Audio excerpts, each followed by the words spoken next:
పుల్కాలు చపాతీలు చేసుకోవటానికి మైదా పిండి మంచిది కాదు.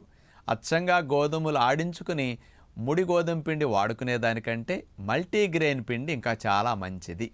మరి ఎలా ఆడించుకోవాలి అంటే కేజీంపావు గోధుమలు, పావు కేజీ రాగులు, పావు కేజీ సజ్జలు, పావు కేజీ జొన్నలు, ఈ 4 గింజలు కలిపితే 2 కేజీలు అయ్యాయి. వీటికి ఒకటి 150 గ్రాములు కానీ 100 గ్రామ్స్ కానీ సోయా చిక్కుడు గింజలు కలపండి. ఈ 5 గింజల్ని కలిపేసి పిండి పట్టించుకుని దాన్ని జల్లించకుండా పుల్కా పిండి కింద వాడుకోండి. మల్టీగ్రెయిన్ పుల్కా పిండి ఇలా ఆడించుకుంటే చాలా మంచిదన్నమాట.